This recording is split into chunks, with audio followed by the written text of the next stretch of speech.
حضرت حسین رضی اللہ تعالیٰ عنہ کا موقف یہ تھا کہ میں یزید جیسے آدمی کے ہاتھ پر بیعت کرنے کے لیے تیار، بولو بھائی، نہیں، میں نہیں بیعت کرتا اس کے ہاتھ، کیونکہ یزید کے بارے میں خبریں تھیں، بعض کہتے تھے شراب پیتا ہے۔ حضرت مفتی محمد تقی عثمانی صاحب کا انہوں نے فرمایا ہے کہ کسی مستند روایت سے ثابت نہیں ہے شراب پینا، روایتیں ہیں مگر کوئی اوتھینٹک روایت نہیں ہے۔ تو اب نتیجہ کیا نکلا کہ حضرت حسین رضی اللہ تعالیٰ عنہ کے پاس کوفہ سے خطوط آئے۔ کوفہ کا گورنر تھا ابن زیاد، وہ بھی یزید کا آدمی تھا، بڑا ظالم آدمی تھا وہ۔ اہل کوفہ کے خطوط آئے کہ آپ آ جائیں یہاں پر، یہاں سب لوگ آپ کے ہاتھ پر بیعت کرنے کے لیے تیار ہیں۔ حضرت حسین کا خیال یہ تھا کہ اگر یہ سب تیار ہیں تو یزید کی حکومت بغیر لڑائی کے، بغیر بڑے قتال کے، مسلمانوں کے خون خرابے کے بغیر ختم ہو سکتی ہے۔ آئی بات سمجھ میں؟ جو انفارمیشن آپ کو ملی تھی، جو نالج آپ کو ملی تھی، وہ نالج غلط تھی۔ اگر وہ نالج صحیح ہوتی تو حضرت حسین کبھی کربلا کی طرف رخ نہ کرتے، کیونکہ حضرت حسین کا موقف بھی یہی تھا کہ مسلمانوں کی تلواریں آپس میں نہ چلیں۔ حضرت حسین رضی اللہ تعالیٰ عنہ کے پاس جب 50 سے زیادہ خطوط آئے ہیں اہل کوفہ کی طرف سے کہ آپ آئیے، آپ آئیے، آپ آئیے، تو پہلے حضرت حسین رضی اللہ تعالیٰ عنہ نے اپنے رشتہ دار جو آپ کے چچزاد تھے مسلم بن عقیل، ان کو بھیجا۔ نتیجہ کیا نکلا؟ مسلم بن عقیل کا وہاں پر حکومت نے گرفتار کر کے ان کو قتل کر دیا۔ اب یہ ایک ایسا ظلم تھا جس کے ظاہر ہے کہ کسی کو سفیر بنا کے بھیجا جائے، کسی کو حال حوال دیکھنے کے لیے بھیجا جائے، اور حضرت حسین کی نیت ہرگز بغاوت کی نہیں تھی، مگر کوفہ کے گورنر کو اور یزید کو یہ خیال تھا کہ خلافت کے اصل اہل یقیناً یہی ہیں، کہیں ایسا تو نہیں ہے کہ یہ امیر بننا چاہتے ہیں، یہ خلیفہ بننا چاہتے ہیں۔ ایک خوف اس کے دل میں بیٹھ گیا تھا، ایک لاشعور میں خوف ہوتا ہے نا، انسان کے دل میں بیٹھ جاتا ہے کہ آپ 100 دفعہ بھی کہیں بھی میری یہ نیت نہیں ہے، مگر وہ ڈر رہا ہوتا ہے کہ یار یہ کچھ کر نہ لیں۔ تو جب مسلم بن عقیل کو شہید کیا گیا، حضرت حسین رضی اللہ تعالیٰ عنہ جا چکے تھے، جب حضرت حسین رضی اللہ تعالیٰ عنہ کوفہ کی طرف جا رہے تھے، بہت سارے صحابہ نے آپ کو منع کیا، جن میں عبداللہ ابن عمر رضی اللہ تعالیٰ عنہ بھی تھے، عبداللہ ابن عباس رضی اللہ تعالیٰ عنہ بھی، کہ آپ یہ کام نہ کریں۔ بعض نے تو کہا کہ ہمیں آپ کی شہادت کا یقین ہے، کیونکہ جس حالات میں آپ جا رہے ہیں حکومت یہ سمجھے گی کہ بغاوت کرنے آ رہے ہیں، لہذا وہ آپ کو کیا کرے گی؟ اس بیس پہ قتل نہیں کرے گی کہ آپ نواسہ رسول ہیں، کیونکہ وہ بھی مسلمان تھے، اس بیس پہ قتل کرے گی کہ آپ کی نیت کیا ہے، حکومت کے خلاف بغاوت۔ ان کے پاس ایک اپنے آپ کو برحق ثابت کرنے کے لیے ایک دلیل ہوگی کہ حکومت کا باغی جو بھی اسے کیا کر دو، قتل۔ رسول اللہ صلی اللہ علیہ وسلم نے فرمایا، صحیح حدیث ہے، کہ جب مسلمان کسی ایک امیر پہ جمع ہو جائیں تو اس کے خلاف جو بھی اٹھے، نبی نے فرمایا اس کو قتل کر دو، کائنم من کان، چاہے وہ اس کے خلاف اٹھنے والا کتنا ہی نیک کیوں نہ ہو۔ یہ حدیث کے الفاظ ہیں۔ حضرت حسین کا موقف یہ تھا کہ میں نے ابھی تک یزید کی خلافت اور حکومت کو تسلیم نہیں کیا، لہذا میں اس وعید میں داخل نہیں ہوں۔ اب ہوا یہ ہے کہ حضرت حسین رضی اللہ تعالیٰ عنہ جب گئے ہیں اور کربلا کے مقام پہ پہنچے ہیں، تو وہاں آپ رضی اللہ تعالیٰ عنہ کو مسلم بن عقیل کی شہادت کا بھی پتہ چلا، اور اندازہ ہوا، میں بہت شارٹ کر کے سنا رہا ہوں، اندازہ ہوا کہ حالات ایسے نہیں ہیں جیسے میں سمجھ رہا تھا۔ عبید اللہ جو ابن زیاد تھا بدبخت، اس نے حضرت حسین کو یہ کہا کہ بغیر کسی شرط کے حضرت حسین کو گرفتار کر کے لاؤ اور میرے ہاتھ پر بیعت کراؤ۔ یہ رسول اللہ صلی اللہ علیہ وسلم کے نواسے کی توہین تھی کہ آپ صلی اللہ علیہ وسلم کے نواسے ہیں اور ان کے ساتھ ایسے معاملہ کیا جائے جیسے ایک عام شخص کے ساتھ معاملہ کرتے ہیں، ان کو گرفتار کر کے معاذ اللہ گھسیٹ کے لاؤ اور میرے ہاتھ پر بیعت پر کیا کرو، ان کو مجبور کرو۔ حضرت حسین رضی اللہ تعالیٰ عنہ کا کربلا کے میدان میں موقف یہ تھا کہ میں اگر بیعت ہوں گا تو ڈائریکٹ یزید کے ہاتھ پہ بیعت ہوں گا جو مسلمانوں کا خلیفہ ہے، ابن زیاد کے ہاتھ پر بیعت نہیں ہوں گا۔ یہ بھی اس تاریخ کا ایک اہم پہلو ہے کہ حضرت حسین نے کوفہ جانے کا ارادہ ترک کر دیا اور کربلا سے شام جانے کا آپ رضی اللہ تعالیٰ عنہ نے ارادہ کر لیا۔ اور بعض مورخین نے لکھا ہے کہ حضرت حسین جو واپس آ رہے تھے تو وہ کربلا سے گزر رہے تھے، وہ واپسی کا راستہ ہی شام کا راستہ ہے۔ نہیں یاری بات میرا خیال ہے، سمجھ، وہ جس ٹریک پر چل رہے تھے وہ راستہ کون سا ہے؟ وہ شام کو جاتا ہے۔ یہ اس کی علامت ہے کہ آپ یزید سے ملاقات کے لیے، مذاکرات کے لیے تیار بولو بھائی، ہو چکے تھے کہ میں خود براہ راست یزید سے مل کے حال حوال دیکھتا ہوں، اگر مجھے سمجھ میں آیا تو میں اس کے ہاتھ میں بیعت ہو جاؤں گا۔ حضرت حسین رضی اللہ تعالی عنہ کا مقصد حکومت کے خلاف تلوار اٹھانا، بولو بھائی، نہیں تھا، ورنہ وہ اس کے لیے تیار نہ ہوتے۔ مگر جو ابن زیاد تھا، اس نے حضرت حسین رضی اللہ تعالی عنہ اور آپ کے ساتھ جتنے اہل بیت تھے ان پر ظلم یہ کیا اس بدبخت نے کہ اس نے انہیں شام جانے کا راستہ نہیں دیا، اور اس میں اپنی توہین محسوس کی کہ میرے ہاتھ پر بیعت کیوں نہیں ہو رہے، اور لشکر بھیجا جس لشکر نے چاروں طرف سے حضرت حسین رضی اللہ تعالیٰ عنہ کو گھیرا۔ حضرت حسین نے کہا کہ میں عزت کی جو موت ہے اس کو ذلت کی زندگی پر ترجیح دیتا ہوں۔ اور کوئی بھی غیرت مند ہوتا تو اس وقت یہی کرتا کہ بھئی جب میں اپنے دعوے سے بھی دستبردار ہو گیا اور میں شام جانے کے لیے بھی تیار ہو گیا، اب میرا راستہ روکنے کی کیا حقیقت ہے؟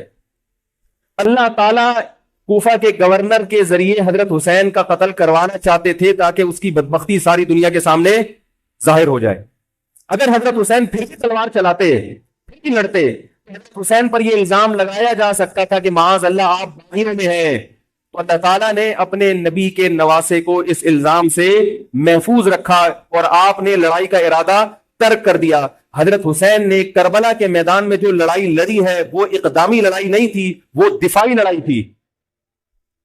دیکھو جب حکومت آپ کو گھیر لے چاروں طرف سے، آپ کہیں ٹھیک ہے بھائی میں لڑائی سے دستبردار ہوتا ہوں، مجھے میرے گھر جانے دو۔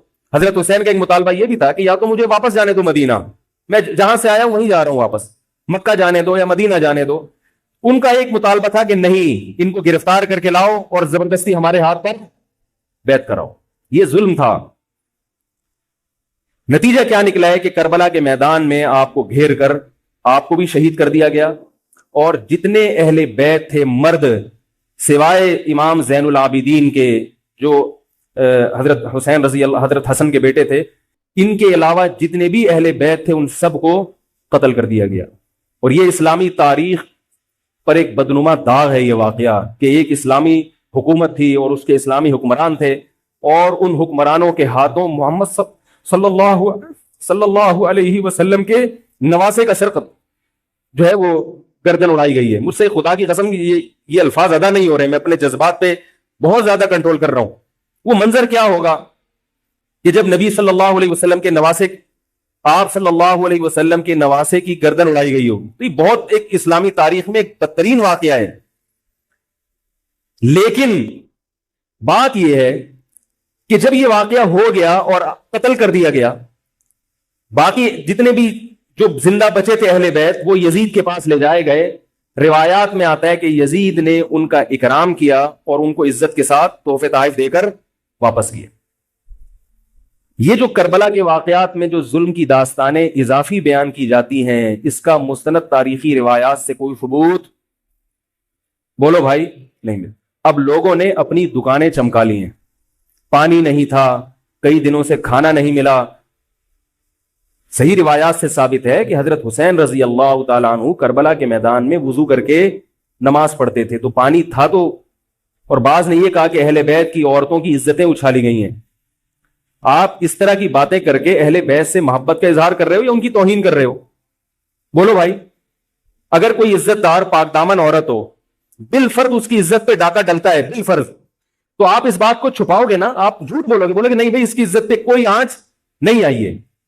کیونکہ جب عورت کی عزت کو آپ کوئی تار تار کر دے اور آپ ممبر پہ بیٹھ کے اس کو بتا دو، تو وہ عزت تار تار ہونے سے اتنی بے عزتی نہیں ہوگی جتنی اس بات کو بیان کرنے سے اس کی بے عزتی ہوگی۔ حقیقت یہ ہے کہ کسی مستند روایت سے ثابت نہیں ہے کہ اہل بیت کی عورتوں کی عزتوں کو اچھالا گیا۔ وہ نبی کے گھرانے کی عورتیں تھیں، ان کا ناخن بھی کوئی نامحرم مرد نہیں دیکھ پاتا تھا۔ دوپٹہ اتر گیا زینب کا اور زینب کی چادر چھن گئی، یہ سب غلط ہے، یہ سب من گھڑت باتیں ہیں۔ چونکہ وہ بہرحال مسلمان تھے جو حضرت حسین کے خلاف لڑ رہے تھے، ظالم تھے، اس میں کوئی شک نہیں ہے۔ اس سے بڑا ظلم اس کائنات میں ہوا نہیں ہوگا کہ ایک شخص جو اپنے آپ کو مسلمان کہتا ہے اور وہ نبی کے نواسے کو قتل کر دے اور اہل بیت کو قتل کر دے۔ اسلامی سیاست میں اتنی گندی تاریخ ہمیں کبھی بھی نہیں ملتی۔ حضرت عثمان کا بھی قتل ہوا، وہ بھی بہت بڑا ظلم تھا، مگر یہ ظلم اس ظلم کی نوعیت سے بڑھ کر تھا، کیونکہ حضرت عثمان کا قتل حکومت کے ہاتھوں نہیں ہوا ہے، باغیوں کے ہاتھوں ہوا ہے۔ یہاں حضرت حسین کا قتل کس کے ہاتھوں ہوا ہے؟ حکومت کے ہاتھوں ہوا ہے، جس پر لوگ بیعت کر چکے تھے۔ تو یہ اسلامی تاریخ میں ایک بہت بڑا بدنما داغ ہے، مگر اس کو بیان جس انداز سے کیا جاتا ہے اور جتنے قصے کہانیاں من گھڑت سنائے جاتے ہیں ان کا حقیقت سے تعلق نہیں ہے۔ ہماری نظر میں چاہے پانی بند کیا ہو یا نہیں کیا ہو، کھانا ملا ہو یا نہیں ملا ہو، ہماری نظر میں حضرت حسین رضی اللہ تعالی عنہ کا سر قلم کر دینا ہی کائنات کا بدترین ظلم ہے۔ یہی ایسا ظلم ہے کہ جس پر جتنا غم کیا جائے کم ہے۔ غم منایا نہیں، غم کیا جائے۔ منانا الگ چیز ہے، غمزدہ ہونا الگ چیز ہے، لیکن جو آگے اس میں تڑکا لگایا جاتا ہے اس کا حقائق سے تعلق بولو بھائی نہیں ہے۔ یہ دکانیں ہیں جو چمکائی، اس میں سب برابر ہے، شیعہ بھی سنی بھی، بہت سارے سنی علماء بھی کربلا کے واقعے کو بہت ہی بھیانک انداز سے بیان کرتے ہیں، اور مقصد کیا ہوتا ہے؟ پبلک کو رلانا۔ ایک رونا وہ ہوتا ہے جو خود سے آئے، اور ایک رونا ہوتا ہے باقاعدہ آپ کو آرڈر پہ رونے کے لیے اور رلانے کے لیے بلایا جائے۔ وہ رمضان میں نے بتایا تھا نا کہ میں نے ختم قرآن پہ دعا کی تو مجھے رونا آ گیا، بہت زیادہ رونا آیا۔ اگلے دن ایک صاحب کہنے لگے مولوی صاحب آج بھی ایسی ایک دعا ہو جائے۔ میں نے کہا میں آرڈر پہ نہیں روتا، میں آرڈر پہ نہیں روتا۔ اب تو آ بھی رہا ہوگا تو نہیں آئے گا۔ نہ انسان کسی کے مشورے سے ہنس سکتا ہے اور نہ انسان کسی کے مشورے سے روز۔ اگر آپ کسی کے مشورے پہ رو رہے ہیں اس کا مطلب ڈرامے بازی۔ آپ کو فلم کا ایکٹر ہونا چاہیے، آپ کو ڈرامے جوائن کرنے چاہیے، وہاں آپ اچھے چل سکتے ہیں۔ جیسے کہ ہمارے ایک مشہور اسکالر ہیں، ان کے بارے میں لوگ یہ کہتے ہیں ان کو فلموں میں ہونا چاہیے تھا، پتہ نہیں یہ جیو پہ کیوں آ رہے ہیں۔ وہ آرڈر پہ روتے بھی ہیں، آرڈر پہ۔ اب چونکہ یوٹیوب کا دور ہے، میں پہلے جو کربلا کے واقعات جو لوگ بیان کرتے ہیں ان کی تقریریں نہیں سنتا تھا۔ اب کیا ہوتا ہے، بعض دفعہ بیٹھے ہوئے ہیں کہیں سفر پہ جا رہے ہیں تو یوٹیوب کی ویڈیو ہم نے کہا چلو یار ہم بھی سن لیں۔ ایسی چہک چہک کے منہ بنا بنا کے گھما گھما کے تقریریں ہوتی ہیں، لگتا ہے کہ یہ باقاعدہ ایک ڈرامہ ہے، اداکار ہے، فنکار ہے جس کو ڈرامے بازی کے لیے یہاں یہ حضرت حسین کی شہادت کو کیش کرا رہے ہیں۔ یہ حضرت حسین سے محبت کرنے والے نہیں ہیں، یہ ان کی شہادت کو دیکھو۔ اس کی مثال ایسے جیسے کوئی محلے میں مر گیا، کسی سیٹھ کا بیٹا مرا، اب آپ کو سیٹھ سے قرضہ چاہیے تو سب سے زیادہ آپ روگے نا، تاکہ سیٹھ صاحب سمجھیں کہ محبت سب سے زیادہ کس کو ہے؟ آپ کو۔ تو آپ اس کی بیٹے کی موت کو کیا کرا رہے ہو؟ کیش کرا رہے ہو۔ بعض لوگ کسی کی شہادت کو کیش کراتے ہیں، کسی پہ ظلم کو کیش کراتے ہیں۔ تو میں پھر عرض کروں کہ بہت بدترین واقعہ ہے حضرت حسین رضی اللہ تعالیٰ عنہ کا سر لے جایا گیا یزید کے پاس۔ یزید بدبخت نے چھڑی سے آپ کے ہونٹوں کو چھوا۔ وہاں صحابی رسول نے فرمایا کہ ایسا مت کرو۔ فرمایا اللہ کی قسم میں نے ان ہونٹوں پہ بارہا محمد صلی اللہ علیہ وسلم کے ہونٹ رکھے ہوئے دیکھا ہے، بارہا میں نے دیکھا ہے کہ محمد صلی اللہ علیہ وسلم نے ان ہونٹوں کا بوسہ لیا ہے، بارہا میں نے دیکھا ہے۔ ان صحابی کے دل پہ کیا گزر رہی ہوگی جو حضرت حسین کے ساتھ یہ حرکت دیکھ رہے ہوں گے، جبکہ اسی حسین کو انہوں نے بارہا نبی کی گود میں بھی دیکھا اور بارہا نبی کے ہونٹوں کو بھی ان ہونٹوں سے مس ہوتے ہوئے دیکھا۔ تو جب یہ سر ان کے سامنے رکھا ہوگا اور اس کے ساتھ یہ حرکت ہو رہی ہوگی، ان صحابی کے جذبات کیا ہوں گے؟ مگر اس کے باوجود جو بتانے کی بات ہے، جو میں بتانا چاہتا ہوں، انہوں نے یزید کے خلاف بغاوت نہیں کی کہ جس یزید نے حضرت حسین کا یہ حشر کر دیا ہو، اگر اس کے خلاف بغاوت ہوگی تو باقی مسلمانوں کا کیا حشر کرے گا؟ اس میں صبر کی تلقین بھی صحابہ نے بتائی ہے کہ حاکم کے مظالم کو برداشت کیا جائے، زبان سے اس کو ہائی لائٹ کیا جائے کہ غلط ہو رہا ہے، تلوار نہ اٹھائی جائے۔ بات نہیں آ رہی میرے خیال ہے سمجھ میں؟ کیونکہ آج ایک واقعہ ہوا ہے، ورنہ کربلا جیسے درجنوں اور واقعات ہو جائیں گے۔ تو صحابہ کرام کی سیرت میں ہمیں ہر طرح کے اسباق ملتے ہیں۔ تو میں یہ عرض کر رہا تھا کہ یہ ہے وہ کربلا کا واقعہ جس کا میں نے آپ کو خلاصہ بیان کیا۔ اس کے بعد کیا ہوا ہے کہ یہ جو بنو امیہ کی حکومت تھی، اس کی وہ ویلیو صحابہ کرام کے دل میں نہ رہی جو پہلے کسی حد تک برقرار تھی۔ یہ بہت ایک حکومت کے خلاف لوگوں کے دل میں بغض پیدا ہو گیا اور بالآخر بغاوتیں شروع ہوئیں، لیکن جمہور صحابہ کا موقف پھر بھی یہی تھا کہ حکومت کے خلاف بغاوت جائز، بولو بھائی، نہیں۔ اور اسی طرح کے ظالم لوگ آتے رہے، اور انہی کی اولادوں میں بنو امیہ میں اللہ نے پھر عمر ابن عبدالعزیز کو پیدا کیا۔ عمر ابن عبدالعزیز بھی انہی ظالم لوگوں کی اولاد تھے، مگر اسلام چونکہ قیامت تک رہنے کے لیے آیا ہے، تو اللہ کو اپنا دین محبوب ہے، اللہ غیب سے انتظام کرتے ہیں۔ عمر ابن عبدالعزیز جیسے ہی حکومت میں آئے ہیں، خلیفہ بنے ہیں، آپ رضی اللہ تعالی عنہ نے وہ بنو امیہ کی جو جاہلانہ چیزیں تھیں ان سب کو ختم کر دیا۔ حکومتی ملکیت کو جو ذاتی خزانہ لوگ سمجھنا شروع کر دیا تھا اس کو ختم کیا۔ عمر بن عبدالعزیز کی ایک تاریخ ہے، ان کو 5واں خلیفہ راشد کہا جاتا ہے۔ علم حدیث کو مرتب کیا گیا، فقہ کو مرتب کیا گیا، حدیث کا علم ضائع ہو رہا تھا، آپ نے حکم دیا کہ اکتب ما کان من حدیث رسول اللہ صلی اللہ علیہ وسلم فإنی اخاف ضیاع العلم والعلماء، فرمایا مجھے علم اور علماء کے ضائع ہونے کا خطرہ ہے، محمد صلی اللہ علیہ وسلم کی حدیثوں کو ریٹن فارم میں لایا جائے۔ تو باقاعدہ پھر حدیث کو باقاعدہ جمع کیا گیا کتابوں کی شکل میں، اور آج ہمارے پاس وہ حدیث محفوظ ہیں۔ فقہاء کرام کا دور آیا تو اللہ تعالیٰ نے حضرت عمر بن عبدالعزیز کے دور میں امت کو الحمدللہ دوبارہ جمع کر دیا۔ عمر بن عبدالعزیز کے بعد پھر بغاوتیں ہوئیں، بالآخر بنو امیہ کی حکومت کا خاتمہ ہوا، بنو عباس کی حکومت آئی، مگر بنو عباس کی حکومت آنے سے بنو امیہ کی حکومت مکمل ختم نہیں ہوئی۔ وہی ہوا کہ آپ نے اچھی نیت سے بغاوت کی مگر اس کا نقصان زیادہ۔ وہ کیا ہوا؟ بنو امیہ بھاگ گئے، اندلس میں حکومت قائم کر لی، اور ادھر بنو عباس کی۔ تو یہ تاریخ میں پہلا واقعہ تھا کہ اسلامی خلافت 2 حصوں میں ڈیوائیڈ ہو گئی۔ اس کے بعد آج تک ایک جگہ مسلمان جمع نہیں ہو سکے۔ کیوں؟ مسلمانوں نے اس حدیث کی مخالفت کی کہ امیر کے خلاف بغاوت بولو بھائی نہیں کرو۔ اب میں آپ سے ایک بات کہتا ہوں کہ بالآخر ڈیوائیڈ ہوتے ہوتے ہوتے ہوتے آج پتہ نہیں کتنے سارے اسلامی ملک بن گئے۔ پاکستان میں الگ ہے، سعودی عرب کی پالیسیاں الگ ہے، دبئی الگ چل رہا ہے، قطر اور سعودیہ کا پھڈا ختم نہیں ہو رہا۔ 1920 تک تو پھر بھی خلافت عثمانیہ تھی، اگرچہ پوری دنیا پہ نہیں تھی۔ ہندوستان میں الگ حکومت تھی، خلافت عثمانیہ الگ تھی، اندلس میں الگ حکومت تھی، مگر پھر بھی مسلمانوں کی 3-4 بڑی بڑی حکومتیں تھیں جو ایک اور کسی حد تک ان میں اتحاد تھا۔ 1920 میں وہ بھی ختم، اور اتنے سارے ممالک وجود میں آ گئے، سب کی الگ الگ پالیسیاں ہیں۔ اب جو آدمی خلافت کے نام پہ جہاد کی بات کرتا ہے وہ لوگوں کو ایک امیر پہ جمع نہیں کرے گا۔ جتنے ملک بن چکے ہیں نا ان کو مزید توڑ کے، اگر یہ 20 ہیں تو 40 بنا دے گا ان کو۔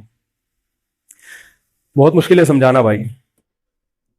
اب اگر کوئی کہتا ہے نا ظالم حاکم کے خلاف تحریک چلاؤ، آؤ ہمارے ساتھ مسلح بغاوت میں شامل ہو، ہم حکومت کے خلاف تلوار اٹھائیں گے، تو نتیجہ کیا نکلے گا؟ یہ سارے مل کے ایک امیر نہیں بن جائیں گے۔ یہ اگر 20 ہے نا تو کتنے ہو جائیں گے؟ بولو بھائی 40۔ جیسے جو جماعت المسلمین بنی نا کہ 4 فقہ ہیں، حنفی، شافعی، مالکی، حنبلی، ہم نہیں مانتے تو سب کو ختم کرو، ایک بناؤ، تو اس ایک بننے سے یہ ختم نہیں ہوا بلکہ 4 کے بعد کتنے آ گئے؟ 5 ہو گئے۔ نہیں آ رہی بات میرا خیال؟ آ رہی ہے الحمدللہ۔ اور بھی جو بھی اس کی باتیں کر رہے ہیں نا امت کو اتحاد کے لیے آ جاؤ، میرے پاس آ جاؤ، تو وہ 6واں بنا رہا ہے، 7واں بنا رہا ہے، پھر 8واں بنا رہا ہے، ایسے بنتے چلے آ رہے ہیں۔ او بھائی جو ہے وہاں بریک لگا دو، اللہ کا واسطہ روک دو ان کو، کوئی بات نہیں، 4 ہیں، جو جس کو فالو کرے ٹھیک ہے، کچھ نہیں ہوتا اس سے، ہمیشہ سے چلے آ رہے ہیں۔ تو اب اگر ایک خلیفہ نہیں ہے، ہونا تو چاہیے ایک ہی خلیفہ، نہیں ہے تو جو ہے اسی پہ گزارا کرو، ورنہ اس سے بھی جاؤ گے، اس سے بھی جاؤ گے، تمہاری کوئی مضبوط طاقت اور قوت ہوگی نہیں۔ کافر جب چاہے گا تمہیں ٹیشو پیپر کی طرح استعمال کر کے پھینک دے گا۔ تو کربلا کے واقعہ سے ہمیں کیا سبق ملتا ہے؟ کہ علامہ ابن تیمیہ رحمہ اللہ تعالی فرماتے ہیں کہ جمہور صحابہ کی جو رائے تھی، حضرت حسین رضی اللہ تعالیٰ عنہ کی بھی اپنی ایک رائے تھی، مگر ابن تیمیہ رحمہ اللہ فرماتے ہیں کہ اگر حضرت حسین رضی اللہ تعالیٰ عنہ کربلا کی طرف خروج نہ کرتے تو ابن تیمیہ کی رائے یہ ہے کہ یہ زیادہ بہتر تھا۔ اب آپ کہیں گے کہ صحابی رسول کی رائے سے اختلاف کر رہے ہیں، نہ وہ کہہ رہے ہیں وہ جو جمہور صحابہ تھے جو حضرت حسین کو منع کر رہے تھے وہ بھی تو صحابہ تھے، حضرت حسن بھی تو صحابی تھے، حضرت حسن نے حضرت معاویہ کے خلاف لڑائی نہیں لڑی۔ تو صحابہ کی 2 رائے تھی، جمہور ایک طرف تھے، تو فرماتے ہیں اگر یہ نہ ہوتا تو زیادہ بہتر تھا۔ لیکن حضرت حسین رضی اللہ تعالی عنہ کے بارے میں ہمارا موقف یہ ہے کہ وہ یہ سب کچھ اس وقت کے جو حالات تھے اس میں کوئی بھی ہوتا اور غیرت مند ہوتا تو وہ یہ کرنے پر مجبور تھا، اور اس میں دھوکہ کس نے دیا حضرت حسین کو؟ اہل کوفہ نے، جس کا حضرت حسین کو علم نہیں ہو سکتا۔